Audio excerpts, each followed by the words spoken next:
గొప్ప మార్పును ప్రభు అనుగ్రహించాలని ఆశపడుతుంది. చెప్పనా సఖ్యమైన మహిమయుక్తమైన ఆనందాన్ని ప్రభు మీకు ఇవ్వడానికి ఇష్టపడ్డాడు. ఆయన మన యుద్ధ నుండి ఏమీ కోరుకోవట్లేదు. ఈ డిసెంబర్ 25లో ఈ పండుగ రోజున ప్రభు కొరకు నువ్వేం చేశావు? నీ తీర్మానం ఏంటి? హృదయంలో ఒక తీర్మానం చేసుకుంటావా? తల్లి బాబు అమ్మాయ నీ హృదయంలో ఒక నిశ్చయత కలిగిన వ్యక్తిగా ఉంటావా?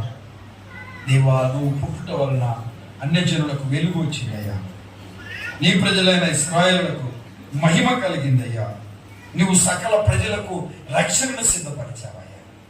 3 మాటలు చెప్పాడు అక్కడ. 2వ మాట ఏంటి చెప్తారా? నీ ప్రజలైన ఇశ్రాయేలుకు మహిమ. ఇశ్రాయేలు ప్రజలకు మహిమ. ఎందుకు మహిమ? ప్రవక్తలు ప్రవచించిన ప్రవచన నెరవేర్పుగా ఒక మెస్సయ్య కొరకు ఎదురు చూస్తూ ఉన్నారు. ఆ మెస్సయ్య పుట్టాడు, ఆ రక్షకుడు పుట్టాడు. దేవుని మహిమ వారి చుట్టూ ప్రకాశించింది.